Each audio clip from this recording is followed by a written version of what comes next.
Good evening and welcome to this public forum with the candidates for the Mandan mayoral race. My name is Catherine Sprinzanatic with the League of Women Voters, and I will be your moderator this evening. This candidate forum has been organized by the League of Women Voters of Bismarck, Mandan, and is co-sponsored by the Bismarck Tribune and Dakota Media Access. The League of Women Voters is a nonpartisan organization that promotes the informed participation of all citizens in their government. The League does not endorse or oppose candidates or political parties. There are 3 candidates running for election for 1 open seat for Mandan Mayor, and 3 have joined us here tonight. They are Tim Helbling, Arlen Van Beek, and Shannon Reichenberg. The audience here tonight, Wednesday, May 18th, is invited to submit questions on the index cards provided, and viewers and listeners may phone or text in questions to the candidates. The number to call is 667-3237. Questions by text may be sent to 22333.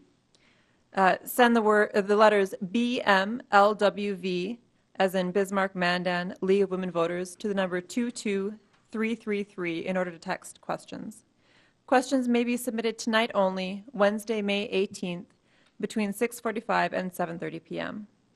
This is intended to be a respectful exchange of ideas. Our purpose this evening is to provide voters with information about the candidates and their positions on issues that affect the people of Mandan.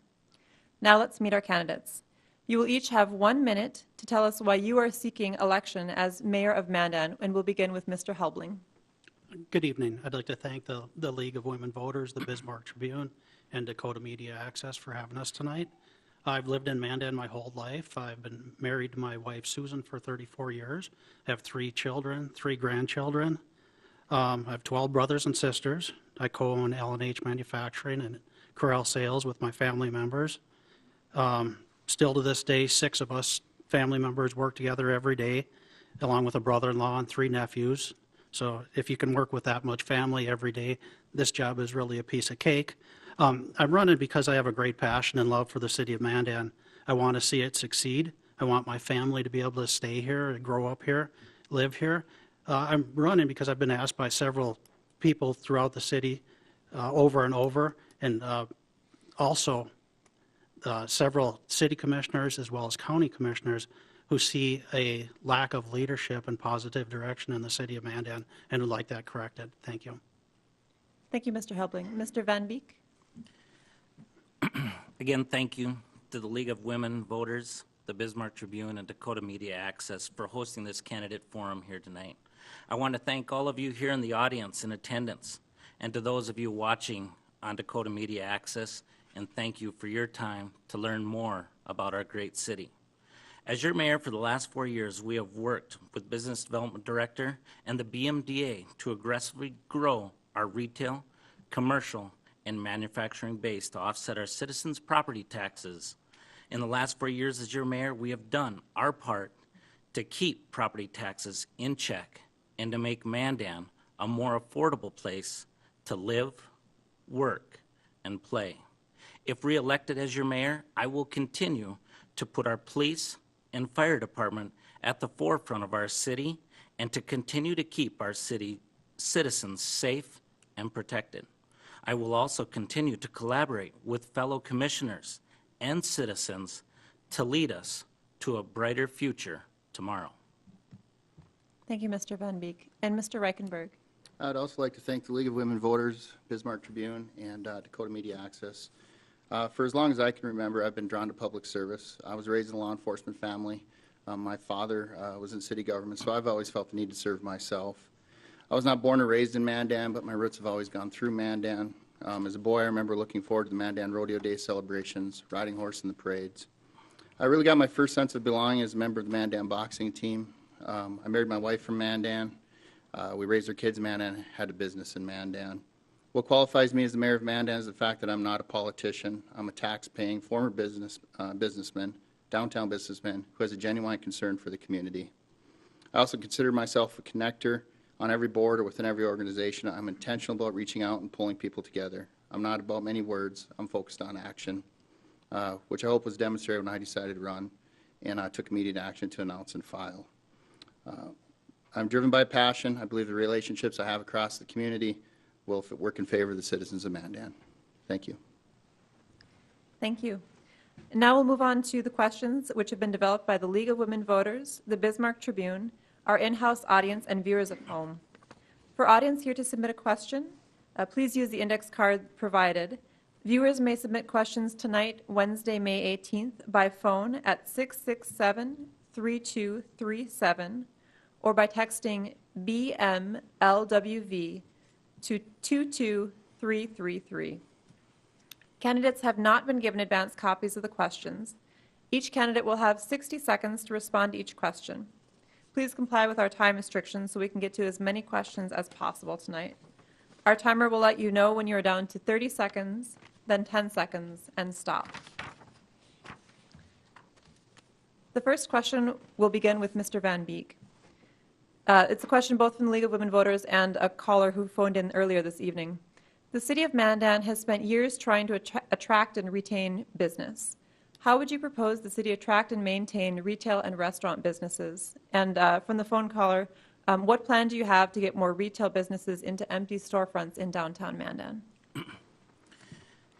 We have to continue to work with the BMDA. We need to continue to work with our business development director here at our own city staff to create ways to attract new businesses, because unlike any other city in the city of North Dakota or in the state of North Dakota, we are in a very unique situation with the city of Bismarck directly across the river. So we need to think outside the box. We need to look at tax incentive. We need to look at incentivizing. We need to look at every possible way that we can do what we can do to attract new businesses to our great city, because Bismarck does have the traffic counts, they do have the roof counts. So we have to create ways and to think outside the box to get them to look at Mandan, because we are a very unique city and we support our citizens, and we have a city and we have citizens that are willing to support their own city businesses. Thank you. Mr. Reichenberg? Thank you. I think we need to focus on unique destination businesses, looking at trying to find businesses that we don't currently have in Bismarck, or things that are going to drive people to us. We have a storefront improvement program, which I really like, but I also believe we need to put together some sort of plan to retain these businesses. A lot of time these are entrepreneurs starting a business that don't have that business experience, and to be able to have somebody to coach them, be it a SBA or SCORE, or somebody to help them with a marketing plan. Thank you. Thank you, Mr. Reichenberg. Mr. Helbling? Mandan's in a unique position. It's going to be a very challenging position, and some of our government leaders have actually positioned us in this position with the placement of the sports complex, the placement of the joint communication centers, the placement of the new jail. It seems like everything we're doing as a city is we're driving people around Mandan instead of through Mandan. Mandan's going to have to take, in my opinion, some real aggressive approaches and probably secure some land, put some infrastructure in, and we're going to have to really think outside of the box. It's not going to be an easy step.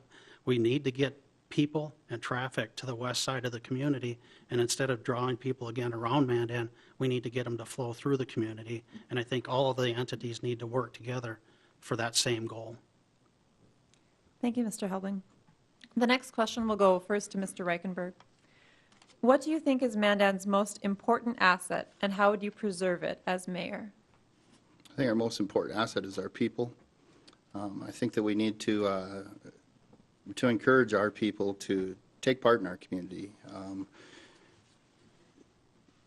think we need to reach out as far as trying to get feedback from the community. What is it that you want? if elected, I expect that I need to do what the citizens of the city want. Thank you. Thank you, Mr. Reichenberg. Mr. Helbling? Again, our people are our greatest asset. If you look at the Mandan Progress Organization, for instance, nobody puts on better events throughout the whole entire country than the Mandan Progress Organization. You look at the few amount of paid people on that staff and the amount that they accomplish, and it's just phenomenal between the rodeo, racing, I mean, the buggies and blues, you name it, our people are just phenomenal. And something people always seem to overlook is we have some great businesses in Mandan. We've got Tesoro, we've got True North Steel, we've got Langang, I mean, Burlington Northern. There's a lot of places in the country that would just love to have these types of businesses, and they don't have them. We have Cloverdale, NISC, I mean, you can just go on and on. We have a good core of people, a good core of businesses. We just need to bring everything together and get the retail and commercial development going. Thank you, Mr. Helbling. Mr. Van Beek? I would agree with both these gentlemen. Our most important asset are our citizens, our diverse heritage, and our pride as a community. And we need to strive and we need to work as a city, as business leaders, as city leaders, to work together to create the community, to bring the businesses to Mandan, and to find ways that we can to bring those and to enhance our city of Mandan. We have a great community, we have great citizens, and we do have very significant, very strong business community in this city, and that has grown over the last 4 years. But our greatest asset in our community is our citizens, our heritage, and our pride. Thank you, Mr. Van Beek. The next question will go first to Mr. Helbling. It's a question from via text this evening. What would you propose to do to bring visitors from surrounding communities into Mandan rather than bypassing and going to Bismarck? Well, there again, I think that leads back to one of the previous questions. I think we need to look at the west side of the community, the northwest side in particular, and we need to get infrastructure and available land to that part of the community. If you go through most of the city of Mandan, there's not a lot of available space to build, to rent, to own. We need to go west. We need to think west. We need to think long-term. And it's going to take some money. I'm going to be honest. It's going to take money, and it's going to take working together with the other organizations, the county, the park district, the school district. We're all going to have to work together. We don't necessarily need to spend more money. We need to spend that money a lot wiser than what's been going on in the last few years. Because I think we had some great missed opportunities in the last few years that we could have done some tremendous things if everybody would have worked together and talked through the issues with one another. We could have done a lot with the same amount of money. Thank you, Mr. Helbling. Mr. Van Beek?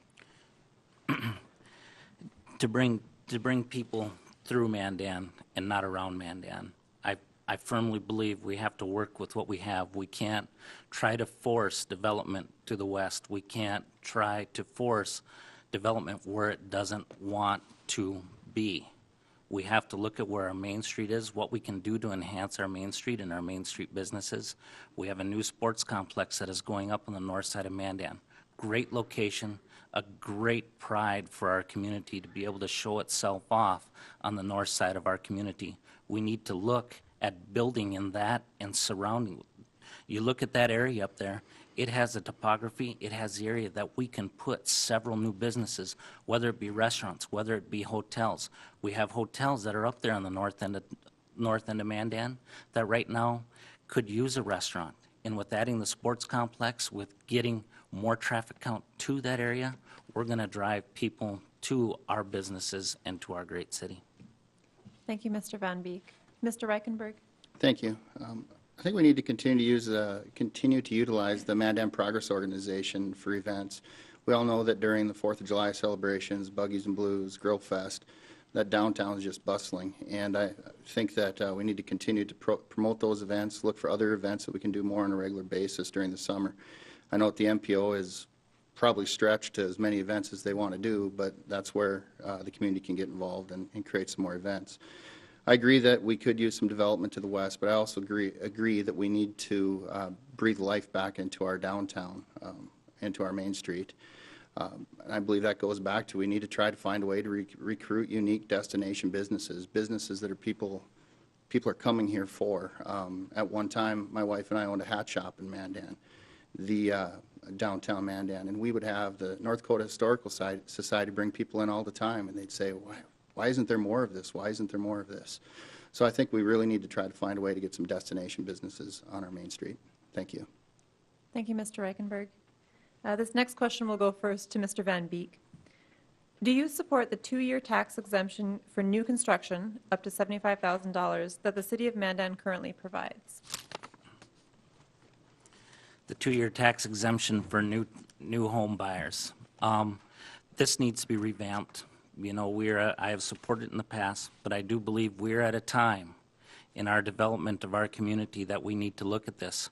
Now, when I think about revamping, I think, you know what, I can tell you when my wife and I first bought our first home, that any incentive program that we could use, we used at that time. So for those first-time home buyers, for those people that qualify for affordable housing, I think the $75,000 for first-time home buyers and for people that qualify for affordable housing should stay in place. But if they don't qualify for either one of those two, I don't think we should be offering it at this time. Thank you, Mr. Van Beek. Mr. Reichenberg? Thank you. That's a good question. I actually do support the 2-year tax exemption. I work in the home building industry. Quite often when we're talking to people and giving them options, places to live, a lot of times the way I sell our community is by saying that, you know, we have the 2-year tax exemption here. Who it does affect is the people that are needing affordable housing. That may be the difference in starting to put their yard in or something else. I think it's been a great tool to drive people to town. We all know that our property taxes are higher. Our specials tend to be a little bit higher. So I feel it's a good way to kind of offset that and promote moving here. Thank you. Thank you, Mr. Reichenberg. Mr. Helbling? I support the 2-year property tax. I know several people who have moved to Mandan because of the 2-year tax, with building costs being virtually the same in Bismarck and Mandan. That, I think that's a tipping point. I would support changing the way that it's done and maybe capping the 2-year property tax at, say, a $250,000 home. As long as the home doesn't cost more than $250,000, you qualify for it, because that would in turn help out to try to help the lower income people afford affordable housing. And then going back to a couple of things that were said before about driving businesses to Main Street, the only way we're going to get Main Street to grow and thrive again is to get traffic to flow through Main Street. And we need to do something, and the city's going to have to get aggressive and get traffic driven through and down Main Street in order to get the businesses to thrive. With the grocery store moving out of there, you can just see what happened. You don't have the traffic down there. The city's going to have to be the traffic provider to get Mandan to thrive. Thank you, Mr. Helbling. The next question will go first to Mr. Reichenberg. As the City of Mandan expands, public safety issues continue to grow. What ideas do you have for addressing this issue? You know, in general, I think people feel public safety is way more important now than it was 10 years ago. Every day that you open up the newspaper, turn on the TV, you're hearing about crime, random crime. I have a background in law enforcement, grew up in a law enforcement family, and I think we need to just make sure that we're looking at community policing programs. We're also looking at making sure our officers are well equipped and trained. You know, methamphetamine is getting to be a real big thing in our area. With methamphetamine comes gang activity. We're starting to see a lot of opiate abuse. Again, we have to equip our officers with proper training and prevention of that. I also think a school resource officer is a very important position. I think we could use another school resource officer, because not only does it provide enforcement and education, it provides a relationship with the police as well. Thank you. Thank you, Mr. Reichenberg. Mr. Helbling? Could you repeat the question, please? Certainly. As the city expands, public safety issues continue to grow. What ideas do you have for addressing this issue? I think it all starts with the public school system. I think that's where it needs to start. I think you need to get away from this political correctness and teach kids that your actions have consequences. It starts at a very early age, at kindergarten. And I think that's where we need to work with the public school system. I think we need to support our police and fire department. But I've been on the other side of this. The most expensive thing you have in the community is your police and fire department. The police chief and the fire chief may want a new fire station, a new jail, whatever, but you have to balance that as a commissioner up here. And I think we're very fortunate that we have a great fire chief, we have a great police chief, and I think you're going to see some real positive things happen just with the inner workings of them too. And I think we can go a long way again without spending a lot of money. Thank you, Mr. Helbling. Mr. Van Beek? Yes, within the last year, we've just brought on a new police chief. We have an outstanding fire chief in our community. And with these two gentlemen and their vision for the departments, they have a vision for Mandan that is unlike any department that we have. They foresee the future. They want to be ahead of the curve. They're looking to staff their police department and the fire department. I can probably say our police department is now at full staff for the first time, and I can say probably 10, 15 years. And I look forward to seeing his vision and the vision that he is bringing and working with him and his vision with the police department, because what he's done so far in the short time that he's been here has been amazing. And to see Chief Nardello, our fire chief, continue to grow and to look at the north side so we can shorten our response time to fires on the north side of Mandan. We need public safety is always a concern. Thank you, Mr. Van Beek. Again, we invite our in-house audience to submit questions using the index cards provided. Viewers may call in questions at 667-3237 or by texting BMLWV to the number 22333 during our forum tonight, Wednesday, May 18th. Our next question will go first to Mr. Helbling, and it is a question we received by text. What should the city do, or what will the city do, to promote a stronger childcare structure? I think that all goes back to working again with the public school system. I think there needs to be that interaction between the police department, the fire department, and the public school system. And it all starts again at a very early age. And I don't know that the city commission has a real active role in child services like that, but it does start with them three agencies. And I think if you look at the Fire Prevention Week and the outstanding job the Highway Patrol, the Police Department, the Fire Department, and they all do at educating the young children about public safety, I think that's a very good start. And I don't see very many communities out there that are doing that type of thing. Thank you, Mr. Helbling. Mr. Van Beek? I would agree in some of the ways with Mr. Helbling there. And, you know, this is more of a private matter. And I do believe it stems from us as parents. We talk about it all happening in the schools, but ultimately the responsibilities of our children fall on us. Yes, we need a great education system. We have one of the best in the state in Mandan, but ultimately it comes to us. Our kids learn responsibility and discipline from us as parents. So as for childcare, I think that's more of a private matter, and I don't know, it would be very interesting to see where the city would fit in with that. Thank you, Mr. Van Beek. Mr. Reichenberg? I would agree that I also think it is kind of a private matter, but I'd also agree with Mr. Helbling that it does start at our schools. I think that we have to make sure that we're providing the programs, and I think it does start at a young age as well. Thank you. Thank you. The next question will go first to Mr. Van Beek. How should infrastructure such as roads be funded on partnership projects such as the new sports complex? Repeat the question. How should infrastructure such as roads be funded on partnership projects such as the new sports complex? You know, the new sports complex center is going to be a great facility for our city. And I want to reiterate the word our city. You know, it's if the sports complex center can be funded and that road on Old Ridge Trail can be funded, through the sports complex and some of their savings through the park board, I think that is great.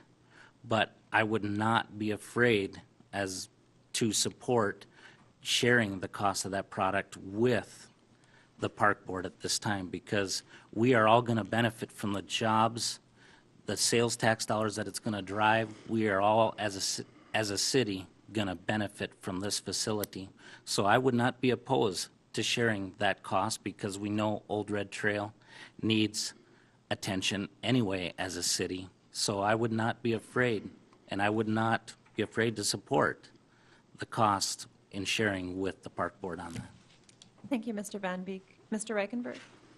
Infrastructure is a very interesting subject because of the fact that we have an aging infrastructure here in town, but yet we need new infrastructure for development and growth. I think we have to look at different ways of paying for this. If it's shared with developers, if we're creating special tax districts where we have special taxing districts where a developer gets the same bond rate as the city. We have to look at those sorts of things. As far as the sports complex goes, I believe that has to be a shared cost as well. Thank you. Thank you, Mr. Reichenberg. Mr. Helbling? Well, I know for those of you that have watched the joint city park meeting last week, the city commission meeting last night, this question should not even be coming up tonight. This question should have been brought up originally when the sites were proposed. I think there was a real lack of communication and leadership between the two boards when the site locations were chosen. All of these issues should have been laid out. The cost should have been spelled out, and the community should have known up front who was going to pay for what, how it was going to be paid for. If you look at the site in Old Red Trail, as it stands today, it's already dangerous. Everybody knew that. This is no big surprise to anybody. But by the complex going in that location, it's now shifted the burden. If they move one project and prioritize the Old Red Trail for the sports complex, that puts another project that was higher up on the priority list in the back burner. Again, this issue should have never even come up. This should have been addressed a year ago. Thank you, Mr. Helbling. The next question will go first to Mr. Reichenberg, and it's another question via text. Did you support the Mandan Sports Complex, and how will it attract business from its current location? I did support the Mandan Sports Complex, and the reason I still support the Mandan Sports Complex is because the citizens spoke and voted for it. What was the second part of the question? I'm sorry. How will the Mandan Sports Complex attract business from its current location on Old Red Trail? Yep. I believe that it's going to spawn new business up there. I believe it's going to spur some development up there, and we have to look at ways then to draw those people into town, into our downtown area. I think it's going to be a great addition. It's going to bring people in from for regional tournaments. I believe that it's going to look beautiful out there, so as people are driving to town, it's something for us to be proud of. Thank you. Thank you, Mr. Reichenberg. Mr. Helbling? I totally support this sports complex. I think it's a great asset to the community, although I don't support the location, but the location is what it is today, and I think we need to move forward from there. I think it's going to be a challenge around the sports complex because you have the refinery and industrial property to the east. There's a very limited area there to work with to spur business development. If it would have even been put on the west side of Collins, I think we had a lot more opportunity within the city of Mandan to grow Mandan. But in its present location, it's going to be a challenge. It will bring a few new businesses in. It will be an asset to the community, but it's also, again, changing the traffic flow from driving through the community at its present site to around the community. And from that site, it's easier to get to Bismarck than it is to get to the new hotels in Mandan. Thank you. Thank you, Mr. Helbling. Mr. Van Beek?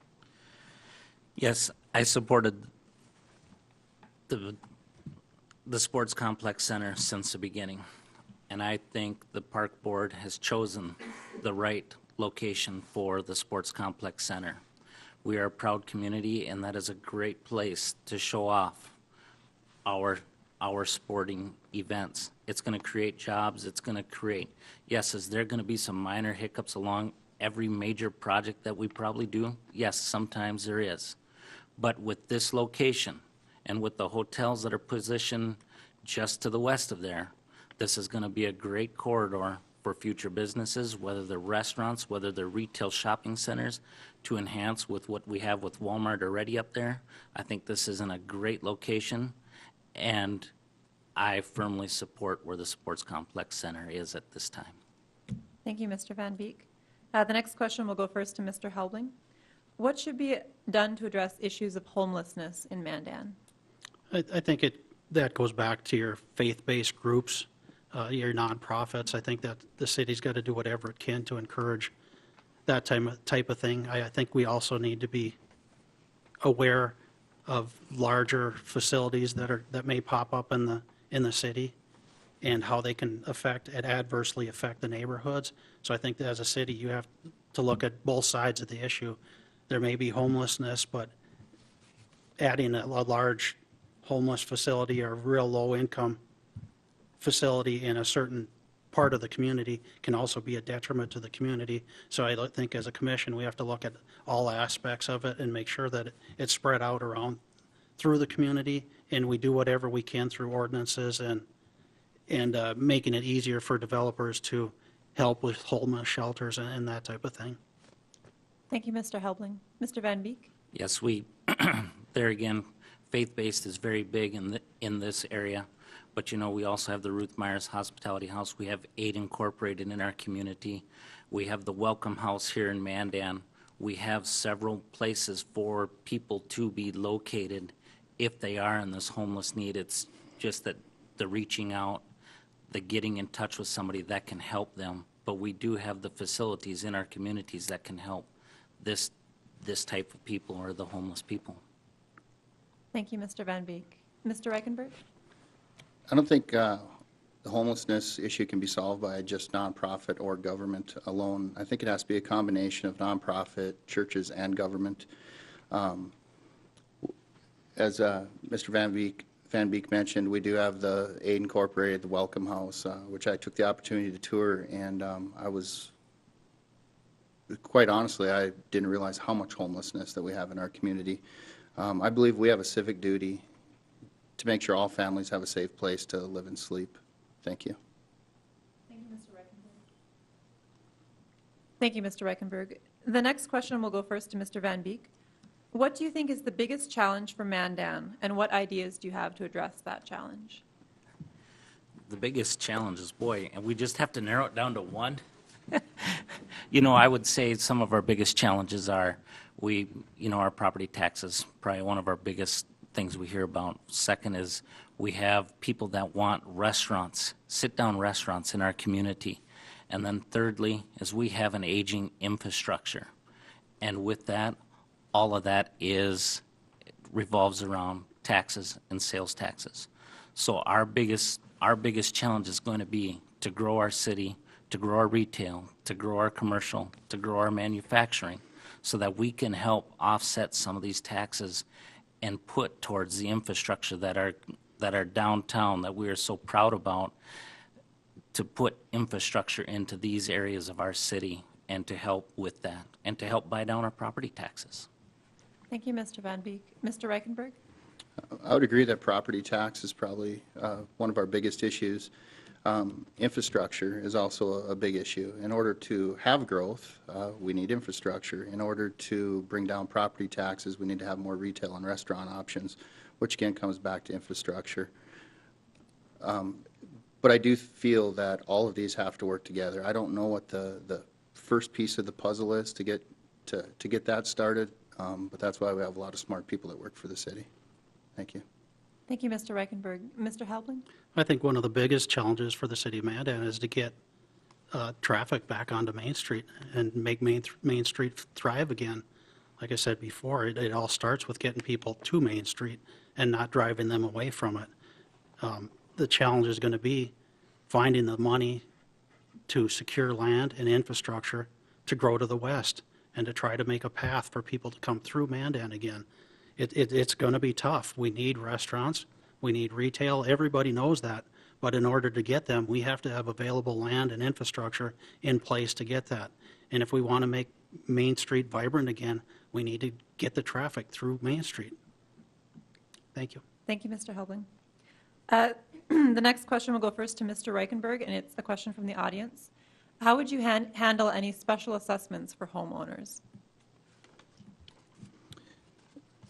Again, I work in the home building industry, and I can tell you that special assessments have gotten carried away. You know, at one point, for somebody to have $15,000 worth of special assessments on their property seemed like a lot of money. We're dealing in areas now that have $25,000 to $30,000 in special assessments. We need to find a way to offset those costs, and I think that goes back to the special taxing districts. I think that goes back to the developer and the builder carrying some of those costs. I think now that the oil field has slowed down a little bit, we're going to find that labor's going to start getting a little bit less expensive, and that might help offset some of those development costs. Thank you. Thank you, Mr. Reichenberg. Mr. Helbling? Special assessments are probably one of the fairest ways of taxation there is. And for the most part, they're developer-driven.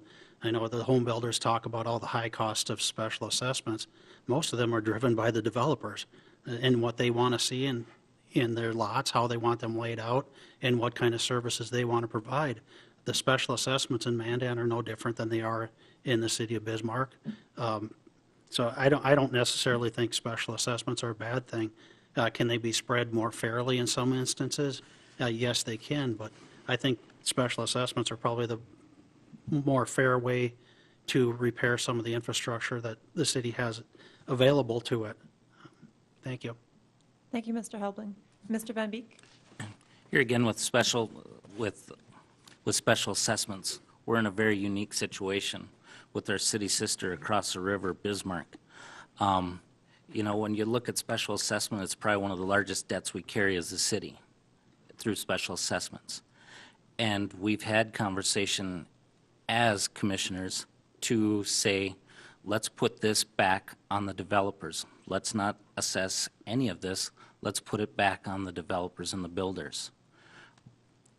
But what is that going to do for our growth? So we're in a unique situation. It's something that we've been talking about. We've been as a commission, we've been talking about it.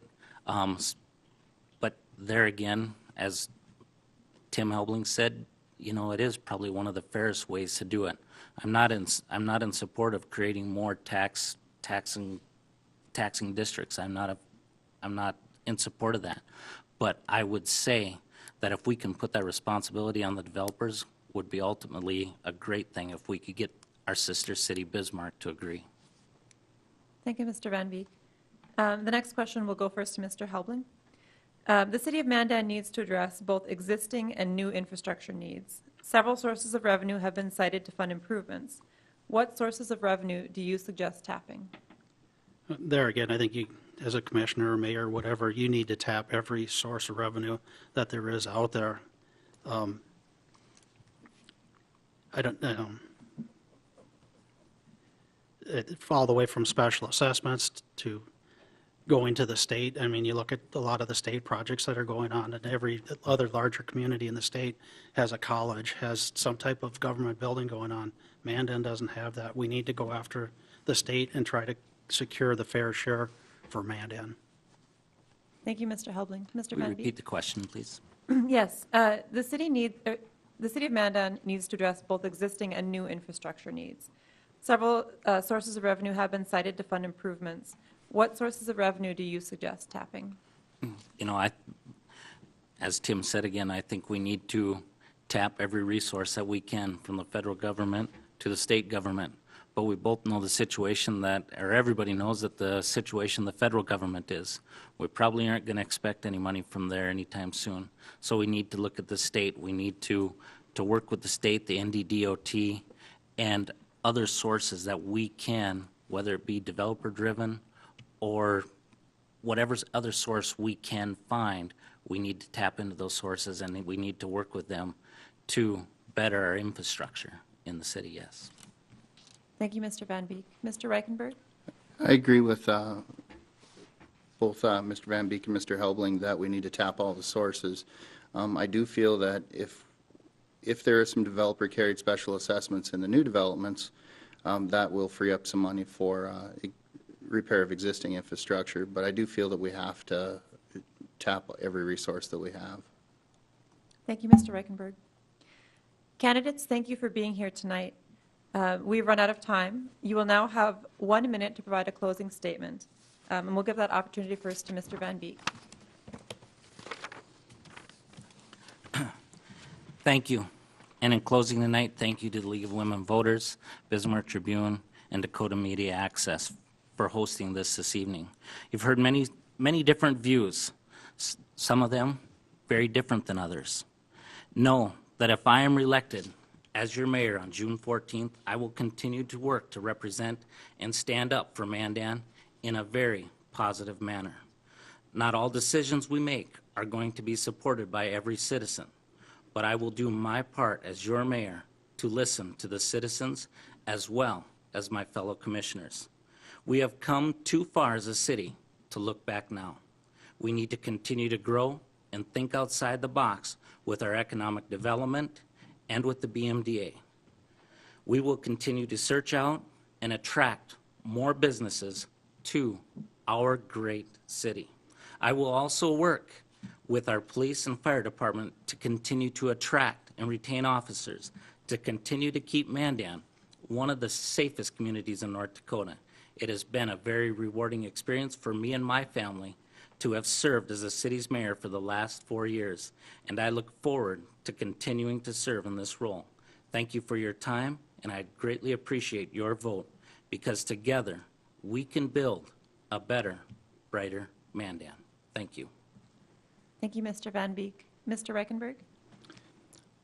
I'd also like to thank the League of Women Voters, Bismarck Tribune, and Dakota Media Access for having this event tonight, and also the citizens of Mandan. I heard a great analogy the other day that said, just because I own a boat doesn't make me a sailor. If elected mayor, that doesn't make me a city administrator or a finance director or a city engineer. But that's why we have those people. Throughout my career, I've been able to demonstrate the ability to surround myself with good teams. Leading the community is about building the right team, and the mayor needs to rely on staff and empower citizens to better our community. I can talk about my qualifications and accomplishments, but the people who have committed their support to my campaign serve as a better testament. Many will cite my calm demeanor, my courage to act, fresh ideas, genuine listening skills, and tenacity to fight for what I believe in as qualifications for the mayoral seat. I'm driven by passion. I believe the relationships I have across the community will work in favor of the citizens of Mandan. Thank you, and I'd appreciate your vote on June 14th. Thank you, Mr. Reichenberg. Mr. Helbling? Thank you, and I'd also like to thank the League of Women Voters, the Bismarck Tribune, and Dakota Media Access again. I think if you look at my past experience as a former mayor, city commissioner, and park board member, most people that know me that know that I have a true passion and love for the community. I'm not afraid to get my hands dirty. I'm very approachable. I'm not one to pass the buck. If you call me, I won't pass it down the line from one person to the next. I'll take it and I'll run with it myself. And I'm probably an overachiever that way. If you're looking for somebody who's going to wear a suit and tie, lead the parade, ride horses in the rodeo, I'm not your man. I'll be very honest with the voters. But if you're looking for someone with a true passion, a true love for the city that's willing to devote all my time and energy to make Mandan a better place for everyone, then I'd appreciate your vote. Thank you. Thank you, Mr. Helbling. I wish to thank the Bismarck Tribune, Dakota Media Access, and volunteers from the League of Women Voters for organizing this forum. Thank you to the viewers at home and the audience members here tonight for taking the time to learn more about the candidates and issues. This program will replay several times on Government Access, Cable Channel 2, and 602 HD, and will be available for online viewing at www.freetv.org in the days leading up to the June 14th election. Before we close this candidate forum, we remind you that you will need a form of identification to vote in North Dakota. You can find identification requirements and additional voting information on the websites or at the offices of your county auditor or the North Dakota Secretary of State. Thank you and good night.